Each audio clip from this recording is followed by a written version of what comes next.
Damien Green was Theresa May's closest ally in government, and his departure makes life even trickier for the embattled Prime Minister.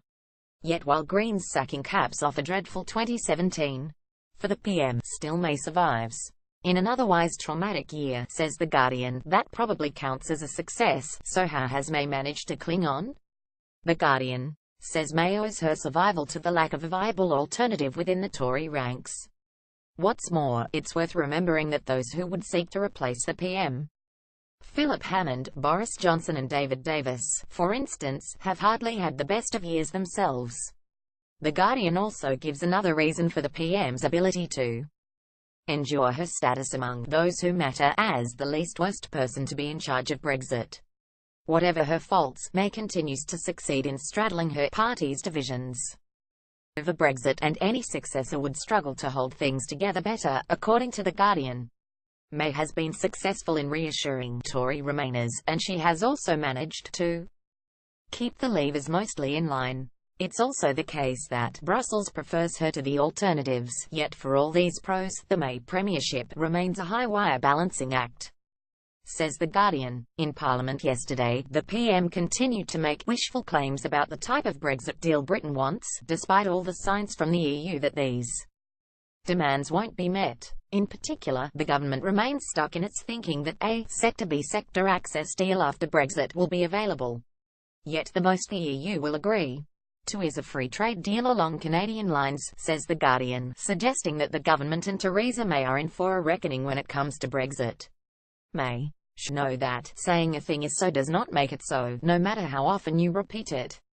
It's time then for the PM to become a bolder leader than she has been so far, and have a dose of realism about what Brexit will mean for Britain. As a dire year for Britain ends, there is little sign of that, concludes The Guardian. The Sun meanwhile takes the rare step of praising Michel Barnier. Yesterday, the paper told the EU's chief negotiator to button it, but today it uses its editorial to say that it has finally found common territory with Barnier.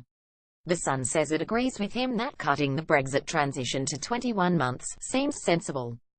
Yet the paper also sounds a note of caution on Barnier's intentions. This is just Barnier sounding off again, according to The Sun. Nonetheless, he's right, argues the paper, and a promise that Britain will be fully liberated from the EU by New Year's Day 2021 sounds like a welcome idea, concludes The Sun. The Daily Telegraph says Theresa May should use the opportunity presented by Brexit to follow in Donald Trump's footsteps by proposing a shake-up of the tax system. His tax bill embraces a fundamental principle of conservatism, says the paper, arguing that the new system of lower taxes will benefit both individuals and businesses. It will also help drive a thriving economy, says the Telegraph. So why doesn't Britain do the same? The country is, after all, in the process of forging a new identity, and Britain's departure from the EU presents us with an opportunity to develop new markets, new jobs, and new businesses, says the Telegraph.